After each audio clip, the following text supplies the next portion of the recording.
नमस्कार, मैं हूं आपके साथ आशा सरमाल। आप देख रहे हैं रिपोर्टर में आज हम बात करेंगे गुपकार अलायंस को लेकर, क्योंकि जिस तरह से गुपकार का बड़ा महागठबंधन देखने को मिल रहा था उसका कुछ ज्यादा असर कश्मीर घाटी के अंदर नहीं देखा गया है, क्योंकि मतभेद लगातार गुपकार अलायंस के अंदर देखा गया है। जो मतभेद सुलझता हुआ नजर भी नहीं आ रहा था। पीडीपी पार्टी कुछ और ही चाहती थी, नेशनल कॉन्फ्रेंस पार्टी कुछ और ही चाहती थी, और कांग्रेस ने साफ तौर पर कह दिया है कि वो सिर्फ और सिर्फ डीडीसी चुनावों के लिए गुपकार अलायंस के साथ है, बाकी एजेंडा उनका अलग से ही है। और साथ ही पीपल कॉन्फ्रेंस की अगर हम बात करें, अलग अलग पार्टियों की भी बात करें, जो नुमाइंदे इनके साथ यहां पर जुड़े हुए थे, आपसी मतभेद अभी तक नहीं सुलझा है। यानी कि ग्राउंड पर जो आपसी तालमेल होना चाहिए था वो गुपकार अलायंस का नहीं देखा गया है। इसी पर ज्यादा जानकारी के लिए हमारे संवाददाता सनम एजाज हमारे साथ जुड़ रहे हैं। पूरी जानकारी लीजिए और साथ ही साथ आप समझिए कि आखिर सनम क्या कुछ बताना चाहते हैं, किस तरह से पूरे सूरत हाल कश्मीर के अंदर चल रहे हैं। देखिए,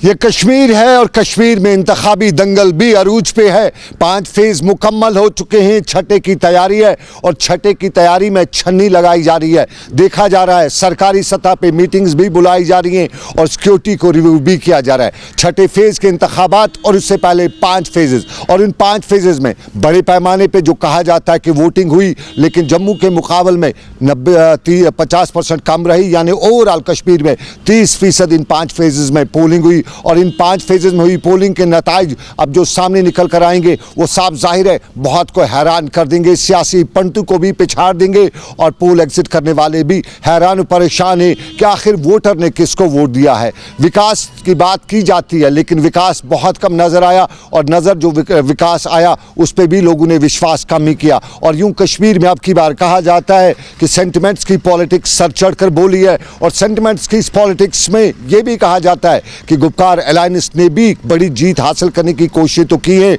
लेकिन वो जीत गुपकार अलायंस को मिलने के अंदाजे कम है जिसके लिए गुपकार अलायंस बना हुआ था। बीजेपी के स्टार कैंपेनर्स भी कश्मीर आए हुए थे, लेकिन बीजेपी के ये स्टार कैंपेनर्स भी वो कुछ नहीं कर सके जिसके लिए वो कश्मीर आए हुए थे। और माना जाता है कि अगर कश्मीर में बीजेपी कोई सीट ले जाती है तो वो सिर्फ अपने बलबूते पर, कैंडिडेट की अपनी मेहनत और कैंडिडेट की अपनी छवि पर ही मुनहसर होगा। और फिर बात आती है नॉर्थ से लेकर साउथ कश्मीर में, जहां इन इंतखाबात के दौरान बड़े जलसे तो नहीं हुए, लेकिन छोटे जलसे या छोटी मीटिंगों के दौरान सरकार पर इल्जाम लगाए गए, बीजेपी को दूर रखने की बात भी की गई। और जब बीजेपी ने बात की तो बीजेपी ने विकास की बात की, उस विकास की जो कश्मीर में आम लोग अभी भी कहते हैं कि दूर दूर तक नजर नहीं आ रहा है। फिलहाल 5 फेज मुकम्मल हो चुके हैं और अब छठे फेज की तैयारी जो हो रही है उस तैयारी के लिए भी सरकार पर तोल चुकी है। वोटर भी तैयार बैठे हैं, उम्मीदवार भी नजरें लगाए हुए हैं, लेकिन किसके सर पे सहरा बनता है ये वक्त ही बताएगा।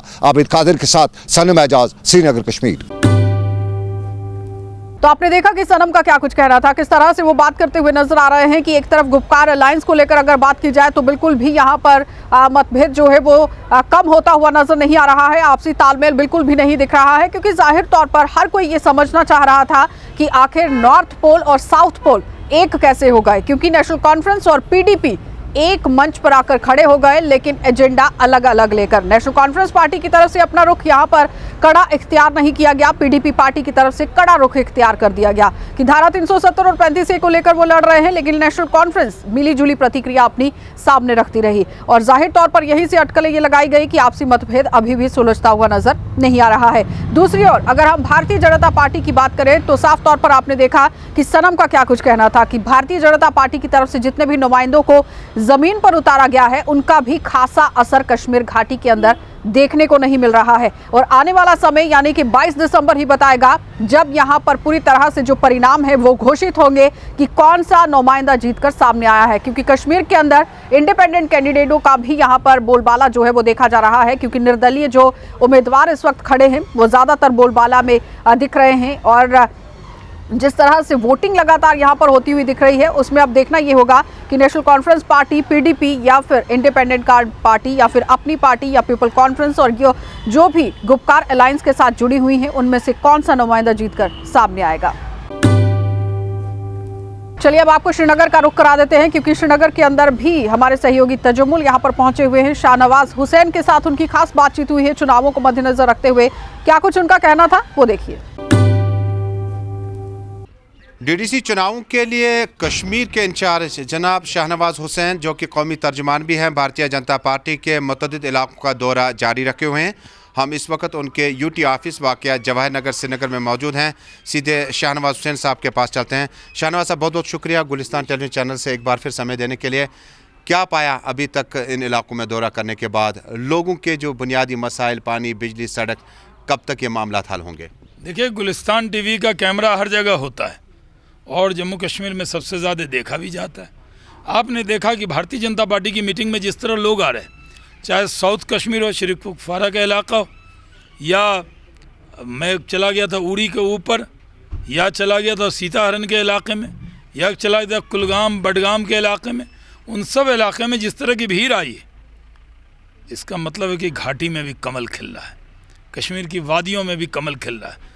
और मैं मानता हूँ कि लोगों का यकीन है सिर्फ नरेंद्र मोदी जी पर, लोगों का यकीन है डेवलपमेंट पर। जो पीडीपी के साथ जो गुपकार गैंग है वो कह रहा था इस चुनाव में डेवलपमेंट के चर्चा से भागता है। महबूबा के ज़बान पे कभी भी डेवलपमेंट की बात ही नहीं आई, वो बोलती ही नहीं है। कोई गुपकार गैंग का व्यक्ति डेवलपमेंट का बात ही नहीं बोलता। हम कहते हैं ये चुनाव है डेवलपमेंट के लिए, ये चुनाव है डायनेस्टी फ्री जम्मू कश्मीर के लिए, ये चुनाव है करप्शन फ्री जम्मू कश्मीर के लिए। हम लोगों का गुलिस्तान टीवी के ज़रिए कश्मीर की आवाम से कहना चाहता कि हमारा कमिटमेंट है, हमारा वादा है कि आपको बिजली, पानी, सड़क देंगे। हमारे प्रधानमंत्री का वादा है कि इसको टूरिज़्म का दुनिया का हब बनाएंगे। कश्मीर के जवान रोज़गार देने वाले बन जाएंगे। इतना टूरिज़्म आगे बढ़ेगा क्योंकि अमन के साथ टूरिज़्म है। टेररिज्म और टूरिज़्म का कोई रिश्ता नहीं। तो यहाँ आज अमन अमान है। बीजेपी का झंडा सब जगह लहरा रहा है, बड़ी तादाद में लोग आ रहे हैं। हमारे साथ जितने लोग खड़े हैं ये यहीं के हैं। तो मैं मानता हूँ कि ये बड़ी ताकत है। भारतीय जनता पार्टी बहुत तेज़ी से आगे बढ़ रही है और कश्मीर वैली में भी कमल खिलेगा। जो गुपकार गैंग के नेता हैं वो मेहनत से घबराते हैं, रोज़ एक नया ड्रामा कर लेते हैं। ड्रामे से काम नहीं चलेगा। जवाब दीजिए, क्यों आप लोगों ने इतने साल हुकूमत करके डेवलपमेंट नहीं किया? दक्षिण कश्मीर में वोट परसेंटेज कम मिला और बीते इलेक्शन में भी उतना ज़्यादा नहीं मिला। अब की बार क्या डिफरेंट हो सकता था कि यहाँ से वोटरान बाहर आते? ऐसा माहौल अभी तक वहाँ नहीं लग रहा है। नहीं, एक दो जगह वोटिंग थोड़ी कम हुई है, लेकिन दक्षिण कश्मीर में बहुत जगह वोटिंग हुई है। और मैं मानता हूँ कि जो जम्मू कश्मीर के सारे इलाके में लोग वोट कर रहे हैं, ये बड़ी बात है और एकदम अमान है। लोग तरक्की के लिए वोट कर रहे हैं और हम तरक्की पर ही वोट मांग रहे हैं, डेवलपमेंट में मांग रहे हैं। जिन लोगों ने वोट दिया, ये बहुत बड़ी डेमोक्रेसी की जीत है कि लोग वोट कर रहे हैं। लोगों को बहुत दिनों के बाद एकदम गाना बजाना धूमधाम से लोग वोट कर रहे हैं। अब ये आपका आने का सिलसिला यहीं तक था, चुनावों तक था, या एक मैसेज देने की कोशिश थी खासकर कश्मीर के जनता को कि 35 से 3 से 70 के बाद मरकज़ जो है वो कश्मीर के लोगों को तने तनहा अकेला नहीं छोड़ सकता है? नहीं, मुझे तो इलेक्शन इंचार्ज इस डीडीसी पोल के लिए बनाया था, लेकिन मैं पार्टी का कार्यकर्ता हूँ, बराबर आता रहूँगा। जब भी पार्टी हुक्म करेगी मैं आऊँगा।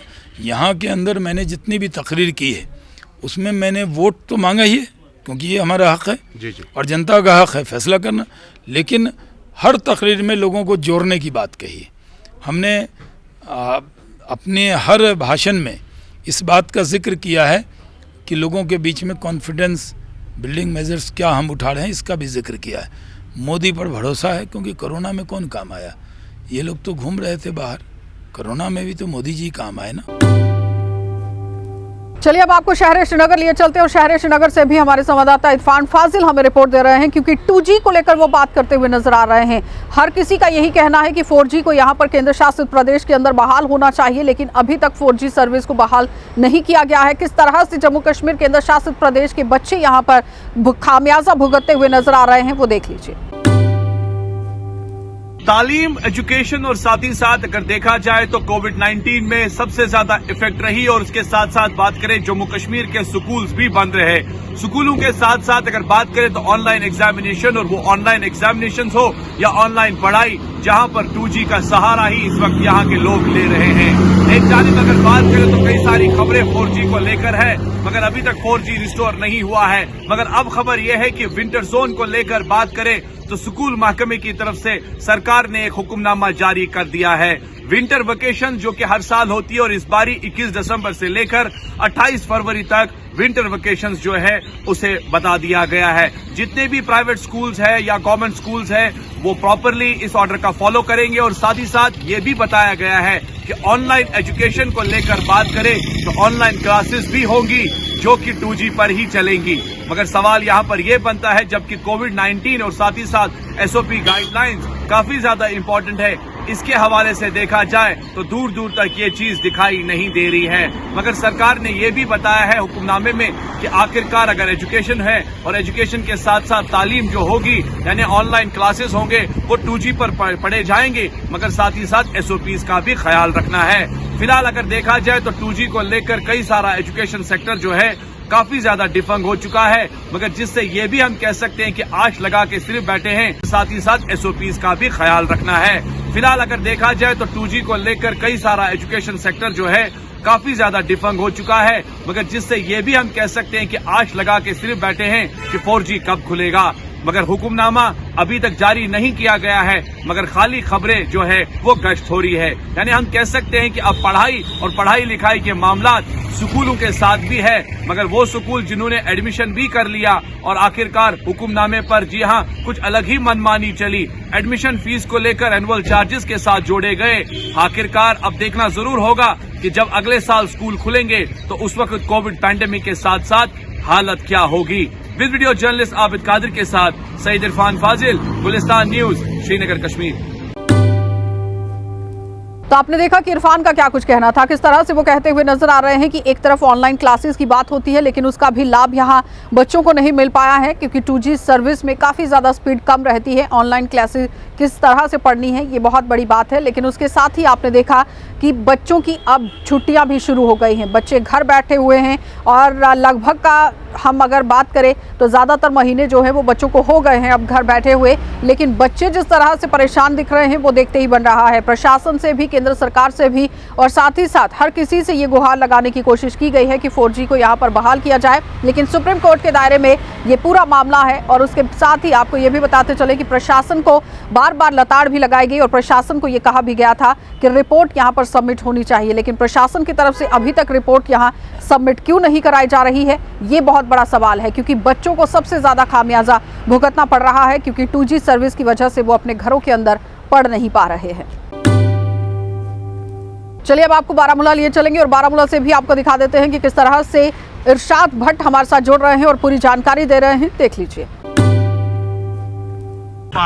ये ट्रेड कब से बंद है, क्या इसको जो है बहाल होना चाहिए?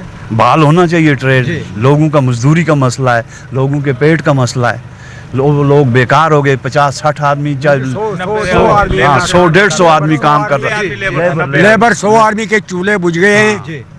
बस सर्विस चलनी चाहिए, ट्रेड चलना चाहिए, ये हमारी मांग है। होटल वाले कितने मुश्किलात हो रहे हैं? बहुत मुश्किलात होते हैं, बहुत मुश्किल हो गया हमारे लिए जीना, जिंदा रहना बहुत मुश्किल है, बहुत मुश्किल है। तो आप ट्रेड में काम करते थे? हाँ, मैं काम करता हूँ। कब से एज ए बिल्कुल बैठे हैं घर में, बिल्कुल बेकार बैठे हैं। तो इस वक्त क्या कर रहे हैं आप? बिल्कुल बेकार, कोई काम कोई रोजगार है नहीं, चूल्हे हमारे बुझ गए हैं। तो क्या अपील रहेगी आपकी तरफ से दोनों मुल्कों से? बस दोनों मुल्क आपस में बातचीत करें, ये मसले मसाइल हल करें। हल होना चाहिए सर, ये गोलाबारी नहीं होनी चाहिए, बातचीत से मसला हल करें। उधर इधर से तजारत रोजगार आना जाना शुरू हो जाए तो बस इसमें खुशी है, भलाई है सरकारों की भी हमारी भी।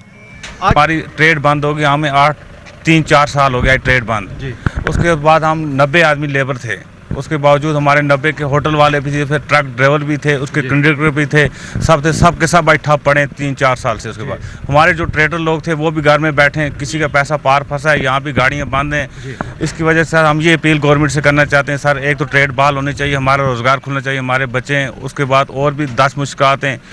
चले, ये थे उड़ी इस्लामाबाद के मुकामी लोग, इनके साथ हमारी बात हुई तो इनका यही कहना है कि हम इसलिए DDC इंतखाबात में हिस्सा ले रहे हैं ताकि यहाँ पे जो है डेवलपमेंट हो, तामीर व तरक्की हो। इसके साथ साथ इन लोगों का यही कहना है कि अगरचे यहाँ पे उड़ी में बड़े पावर प्रोजेक्ट्स हैं, ताहम इन लोगों का यही कहना है कि हमें कोई इन पावर प्रोजेक्ट से फ़ायदा नहीं मिला है। अगरचे देखा जाए यहाँ पे जो लोअर झेलम पावर प्रोजेक्ट है और इसके साथ साथ मोहरा पावर प्रोजेक्ट है या NHPC 1 है या NHPC 2 है, इन 4 में से जो है एक डिफंक्ट पड़ा हुआ है, वो नहीं चल रहा है, और जो 3 है वो रनिंग में है।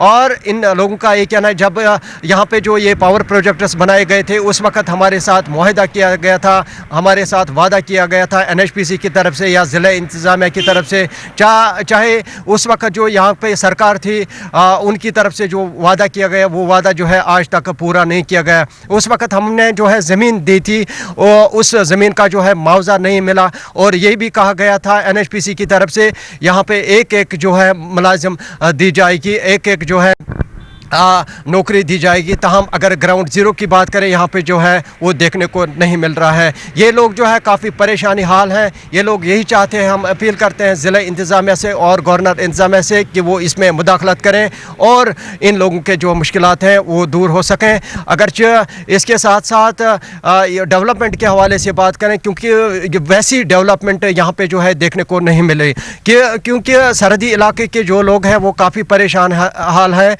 सीज़ फायर वायलेशन से जो गोलाबारी का सिलसिला वो अक्सर व बेशतर जारी रहता है, और इनका ये कहना है कि यहाँ पे जो है बंकरों की अशद ज़रूरत है। बंकर जो है आज तक नहीं मिले हैं, और इसके साथ साथ सड़कें, चाहे पानी के हवाले से बात करें या किसी और मामले के हवाले से बात करें, क्योंकि अगर इन मामलों में जो है हम बात करेंगे, क्योंकि इसमें जो है काफ़ी वक्त गुजरेगा। इसके साथ साथ अगर देखा जाए यहाँ पे जो ट्रेड फैसिलिटेशन सेंटर हैं, जो यहाँ पे लोग काम करते थे, जो आर पार तिजारत होता था, यहाँ पे जो पाकिस्तान से यहाँ पे जो चीज़ें आती थी या यहाँ से वहाँ जाता था, हालांकि ये काफ़ी उर्से से जो बंद पड़ा हुआ है।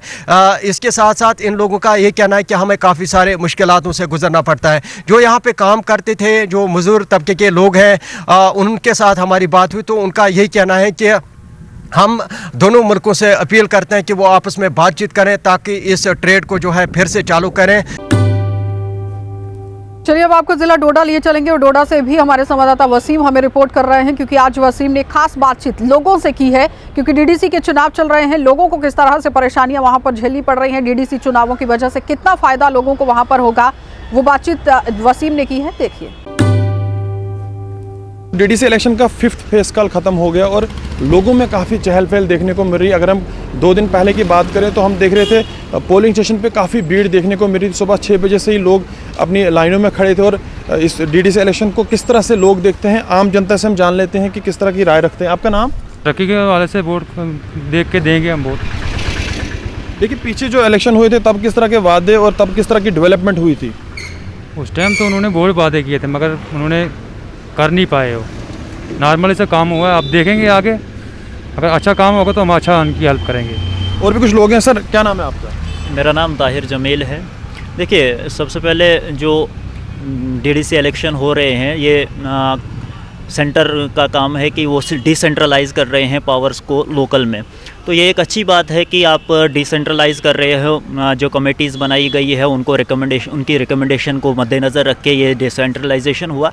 लेकिन अगर आप देखेंगे कि ये 73rd अमेंडमेंट के तहत क्या हुआ था कि ये डायरेक्ट इलेक्शन नहीं थे। पहले इनडायरेक्ट इलेक्शन किए गए थे, लेकिन अब डायरेक्ट इलेक्शन किया गया। अब पीपल की इन्वॉल्वमेंट जो है इसमें की गई है। तो ये एक अच्छी बात है कि लोग जो है खुद अपना रिप्रेजेंटेटिव जो है वो चुनेंगे।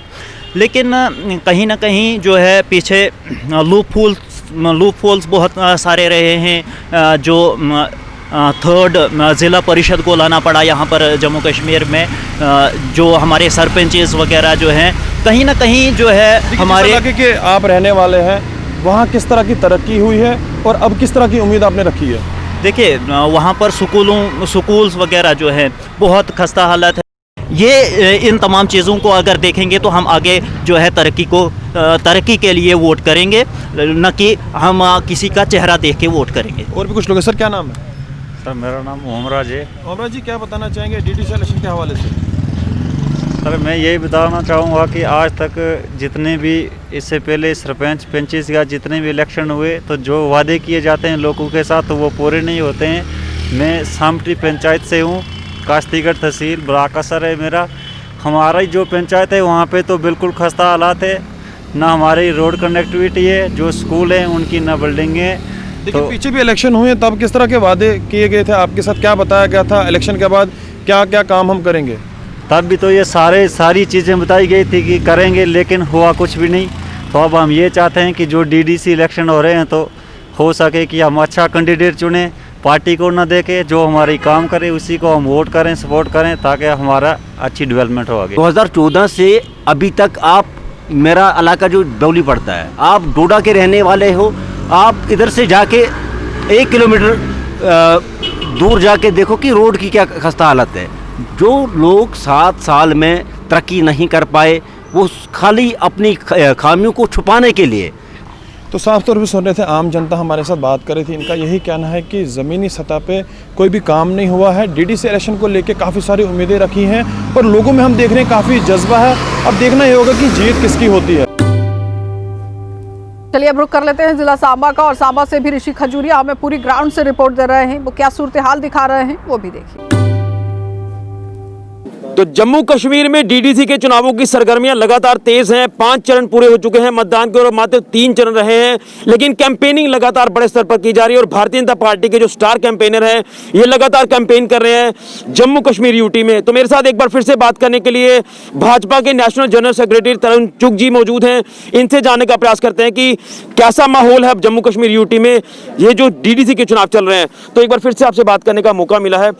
ये जानूंगा, महबूबा मुफ्ती ने एक बार फिर से कल ट्वीट किया है और उन्होंने कहा है कि भारतीय जनता पार्टी मजहबी कार्ड खेल रही है डीडीसी के चुनावों में। क्या लगता है आपको सर? ऐसा है कि अगर उन्हें लगता है कि तिरंगा उठाने की बात कहना अपराध है, तो भारतीय जनता पार्टी का हर कार्यकर्ता अपराधी है, क्योंकि तिरंगा हमारे कन कन में है, हमारे खून के एक एक कतरे में है।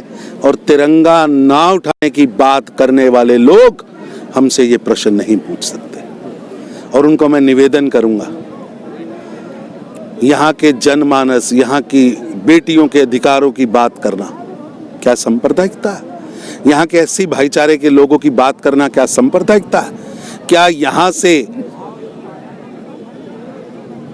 7 दशक से रह रहे लेकिन उनको वोटिंग राइट ना देना और रफूजी कहकर अपमानित करना, ऐसे भारत के बेटे बेटियों को अपमानित करने वाले लोगों के खिलाफ बोलना क्या सांप्रदायिकता है? उन्हें बताना पड़ेगा अपने भ्रष्टाचार का हिसाब। रोशनी स्कैम में उनके मंत्री और उनके नेता फारूक अब्दुल्ला की संलिप्तता पर प्रश्न क्यों उठ रहे हैं? क्यों नहीं वो क्लियर कर पा रहे? क्यों नहीं आज प्रेस करते? क्यों नहीं इसकी सच्चाई बताते? कैसे लूटा, क्यों लूटा? 7 दशक आप जम्मू कश्मीर को लूटते रहे। आज हिसाब देने की बारी आई तो आप मिल गए और 70 साल आप नूरा कुश्ती खेलते रहे। ये नूरा कुश्ती अब नहीं चलेगी, अब नहीं चलेगी। लगातार जिस तरह से बयानबाजी की जा रही है, उनका ये भी कहना है कि Bharatiya Janata party security forces का इस्तेमाल कर रही है चुनाव जीतने के लिए जम्मू कश्मीर यूटी में। मैं उनसे पूछना चाहता हूं, जम्मू कश्मीर की सुरक्षा करना क्या गलत है? यहाँ के नागरिकों की सुरक्षा करना क्या गलत है? और उनको इतनी ही चिढ़ है अगर सुरक्षा बलों से, तो अपनी सुरक्षा में लगे सभी सुरक्षा बल के लोगों को वापस भेज दें, वॉलंटरली वापस भेजें। समझ आएगा उनको कि सुरक्षा बल के लोगों का महत्व क्या है। वो बेटे चाहे कोई राजस्थान से, कोई तेलंगाना से, कोई आंध्रा से, जम्मू कश्मीर की अपनी मातृभूमि की सुरक्षा के लिए यहाँ तैनात हैं, उनका सम्मान करना चाहिए। और ये वो लोग हैं जिन्होंने बालाकोट और उरी के सर्जिकल स्ट्राइक पर भी प्रश्न उठाए थे, भारत के वीर जवानों के शौर्य पर प्रश्न उठाए थे। अब जम्मू कश्मीर अपने बेटों के शौर्य पे प्रश्न उठाने वालों को बर्दाश्त नहीं करेगा।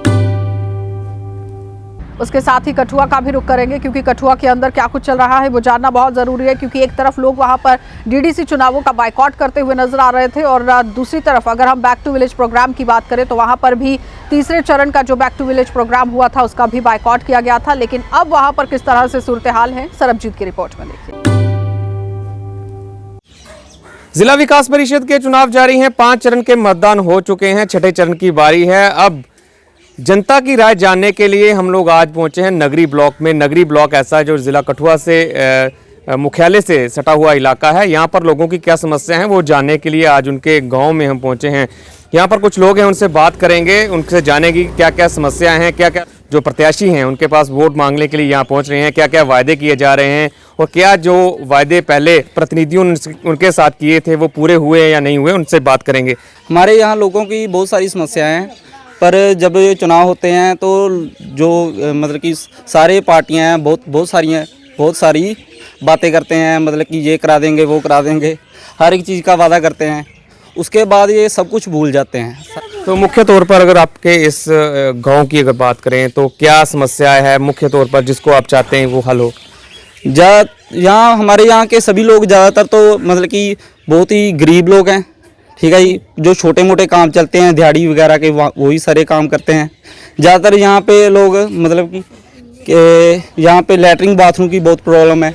लोग की सारी जितनी भी दुनिया है सारे बाहर वाले अपने मतलब कोई घर होगा जिसके घर में फ्लैश बाथरूम होगा, नहीं तो ज़्यादातर लोग की सभी बाहर ही जाते हैं, खुले में शौच करते हैं। तो आपको चाहते हैं कि आपके शौचालय यहाँ पर निर्माण किया जाए? हाँ, हम लोग चाहते हैं कि जो भी सरकार हमारा योगदान कर सकती है वो झुग्गे झक्कियां जड़ियां ने इनके बारे कोई नहीं सोचता है, कोई भी आग नहीं है।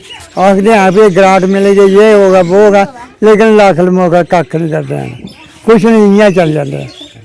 लोग तो आते होने वोट मंगने वास्ते? मैं वोट मंगने आते सब कुछ दसी जाते कि हम ये करेंगे वो करेंगे, लेकिन करता कोई नहीं है, सब ऐसे ही चल जाते। तो इस बार के चुनाव में आप वोट डालने के लिए तो जरूर जाएंगे? हाँ, वो तो जाएंगे, पक्का जाएंगे, वो हम छोड़ेंगे नहीं। इस पंचायत की पंच हमारे साथ है, उनसे भी जानेंगे कि इस पंचायत की क्या क्या समस्याएं हैं जिनका हल होना काफ़ी ज़रूरी है, क्योंकि डीडीसी के चुनाव हैं, प्रत्याशी आ रहे होंगे, तरह तरह के वायदे यहाँ पर किए जा रहे हैं। जी मैम, आपका नाम क्या है? गीतांजलि। गीतांजलि जी, ये बताएं कि क्या क्या समस्याएं हैं मुख्य तौर पर इस पंचायत की और क्या क्या अभी तक कार्य इस पंचायत में हो चुके हैं? कार्य तो जब से मैं बनी हूँ मैंने तो कुछ भी नहीं देखा कि कुछ हुआ हो, क्योंकि जो मेरे पहले थे उन्होंने जो भी किया होगा वो उनको पता होगा, जहाँ गाँव वालों को पता होगा। और मुझे तो बने हुए अभी 2-2.5 साल ही हुए हैं, और मेरे अंडर में जो मैंने काम चाहे थे वो आज तक हुए नहीं, क्योंकि जब से हम बने हैं तब से कोई कुछ प्रॉब्लम आ रही है, कब कुछ आ रही है। और कोई यहाँ पे मजदूर है, यहाँ किसी की दिहाड़ी लगा रहा है, यहाँ किसी के होटलों में काम कर रहा है, यहाँ उनके बच्चे भी आगे यही काम कर रहे हैं, किसी को आज तक यहाँ पे कोई फ़ायदा नहीं मिला। तो ये शेरपुर गांव में हम पहुंचे थे जनता की राय जानने के लिए कि जनता की क्या राय है इस बार डीडीसी चुनावों को लेकर। तो जहां के जनता की राय ये है कि यहां पर विकास कार्यों की काफ़ी ज़्यादा कमी है, यहां पर ना तो शौचालयों का निर्माण हुआ है और ना ही यहां के बच्चों को रोजगार मिला है। यही वो मुद्दे हैं जो मुख्य तौर पर इस गाँव में सामने आए हैं और इन लोगों का कहना है कि इस बार इन्हीं मुद्दों को ध्यान में रखते हुए इस बार वो वोट डालने के लिए जाएंगे। कठुआ के नगरी ब्लॉक से वीडियो जर्नलिस्ट कुलदीप चौधरी के साथ सर्वजीत सिंह, गुलिस्तान न्यूज़ के लिए।